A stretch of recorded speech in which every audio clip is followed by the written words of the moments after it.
It's Christmas Eve, unless I've got my scheduling wrong, in which case it's at some point before or after the Christmas period, unless you're watching this in the future, in which case Christmas is finished. I hope you had a nice time. Goodness me, have we got a Christmas Eve treat for you though. I'm all suited up, nothing to do with the fact that I've just got home from work and I'm trying to get another episode in. Nothing to do with that at all. It's because we've got our cup final today. We're at home against Liverpool in the Football League Cup, or whatever it's called, EFL Cup. What is it called now? EFL Cup? Are we having that? EFL Cup. We're playing Liverpool, for goodness sake. I think it's probably the biggest game we've had of non-league legends so far. We expect a sound beating, but, you know, I'm wearing a suit, so anything can happen.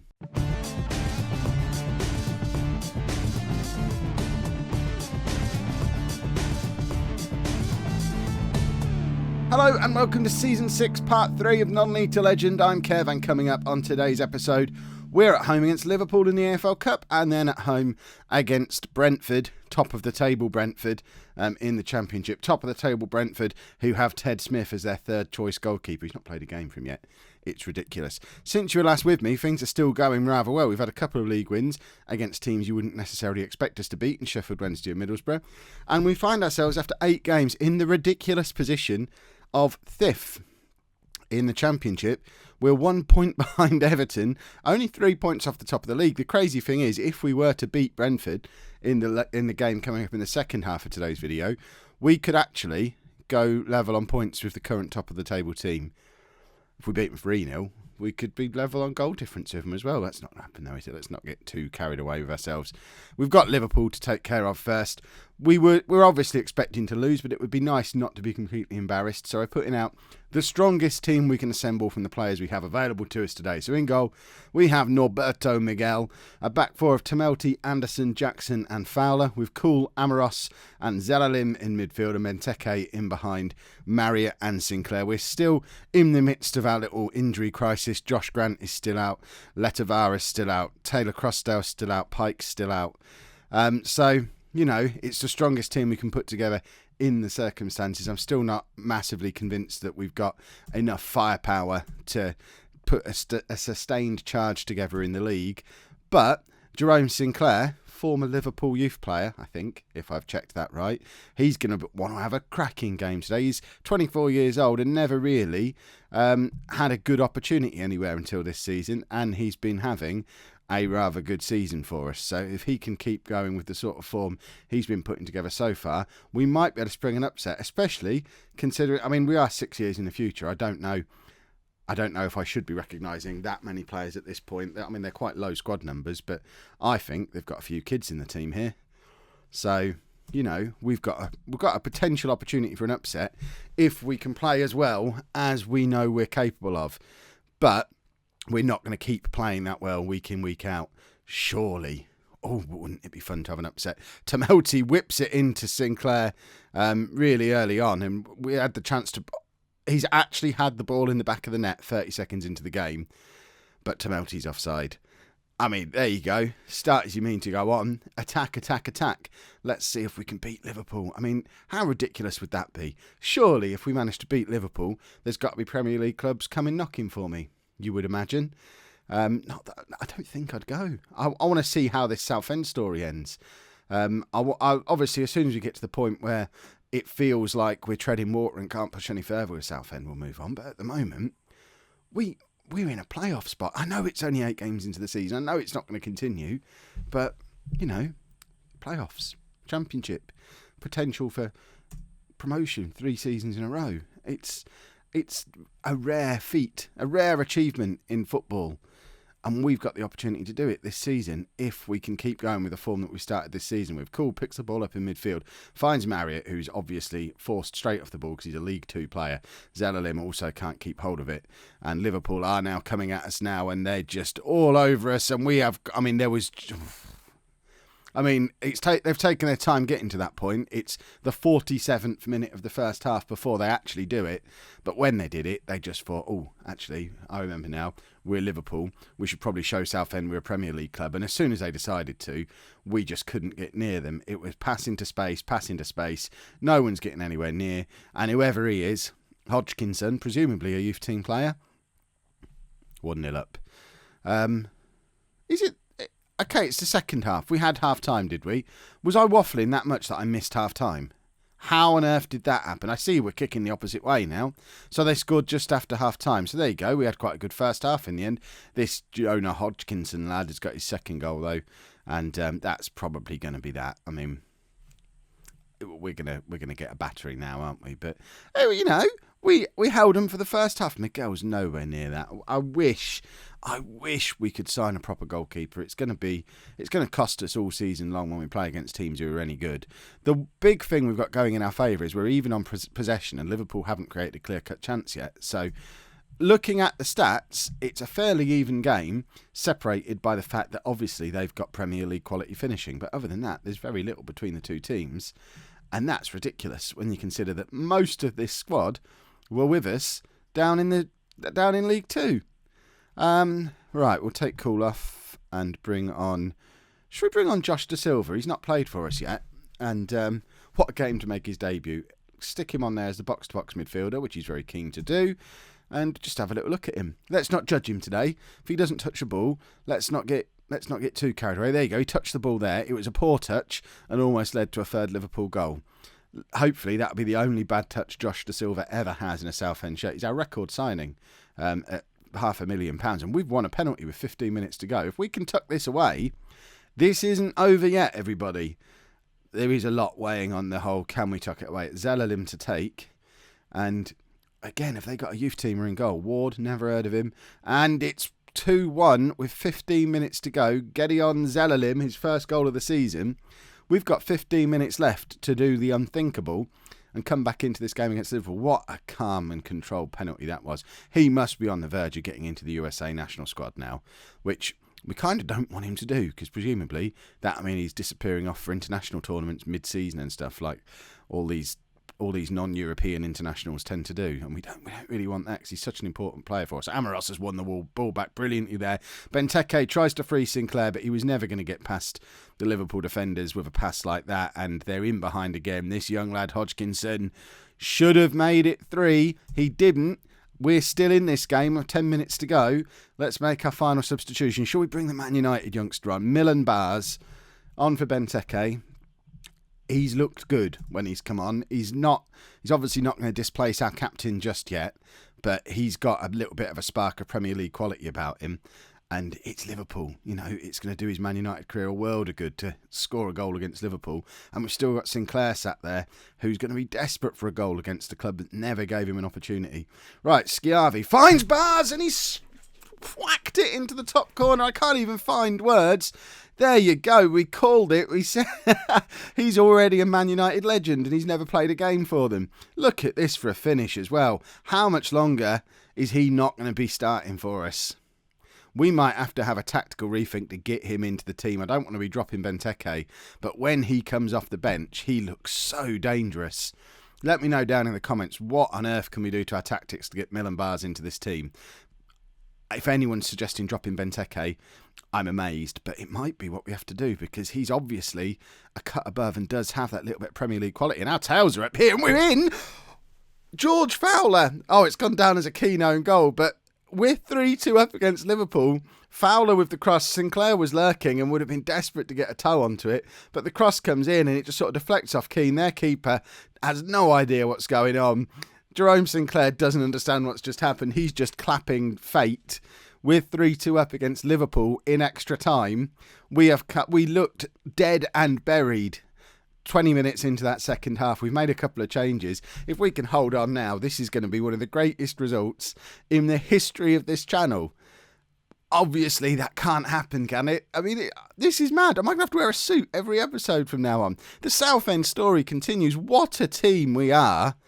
I don't know how or why. You look at this team on paper, we shouldn't be producing the kind of performances we are, but somehow we do, and we're attacking again, and we've only gone and beaten Liverpool. We're through to the 4th round of the EFL Cup, but that's a subtitle, sub-note, postscript nonsense. We've just beaten Liverpool. That is mad. Let's go and do the same thing against Brentford and go top of the league. Right, I've just about calmed down after the Liverpool game. That was mad. And this is the team that we're going to be playing against Brentford. Amaros has now picked up an injury and joins the ever-growing injury list. He's going to be out for the next 4 to 5 weeks with a groin strain. So Wordsworth comes back into the team today as box-to-box midfielder, moving cool across to ball-winning midfielder. The only other change we're making is Schiavi is going to start. Marriott drops down to the bench. Sooner or later, I'm probably going to have to take Schiavi off the transfer list. He's got 6 goals from 6 starts in the Championship. The Nicolas Schiavi story is a crazy one. He's 26 now, so he's still got his best years ahead of him in theory. Had a fantastic season for us in League 2. Couldn't get his head around League 1 at all, but seems to have taken to the Championship like a duck to water, playing the best football of his life, including a fantastic performance against Liverpool in the last game. I don't understand. I'm sure you don't understand either. But long may it continue. I'm scared to take him off the list in case that's what sparked him to life. Josh Grant is getting a little bit closer to fitness again. He did pass a fitness test, but only for an hour. And as Fowler was massively involved in the goal against Liverpool, it would be unfair to drop him when he played so well a couple of days ago. Fitness is going to be a problem in this game. So I would expect Brentford, who are on the back of 4 straight wins, to be probably a step too far for us. And realistically, we probably would have preferred to win this one rather than Liverpool. But, you know, the ridiculous run of form we've been in for the last 2 and a bit seasons at Southend is going, you wouldn't bet against us winning again and ending the day top of the league as well. I don't understand. You need to let me know in the comments what I'm doing so right with Southend, because I don't know. I don't feel like I'm doing anything different to what I was doing at Gainsborough. We're even playing, by and large, the same tactic we were using at Gainsborough, and we were languishing down in mid-table in the Conference North. So, yes, I hear that... Oh, Sinclair's in again there. Unlucky for it to be beaten away by their goalkeeper. People have said in the comments that 4-3-1-2 is maybe a little bit overpowered. Perhaps it is. I'm not going to change it. I quite enjoy it. But it can't just be the tactic, because it's the same tactic we were using at a club where we couldn't string 2 wins together. So what is it? There's still a handful of players here who were around when we were in League 2 before I even arrived, and Jerome Sinclair's just got his 6th goal of the season. We're 1-0 up against the top of the table team in the Championship.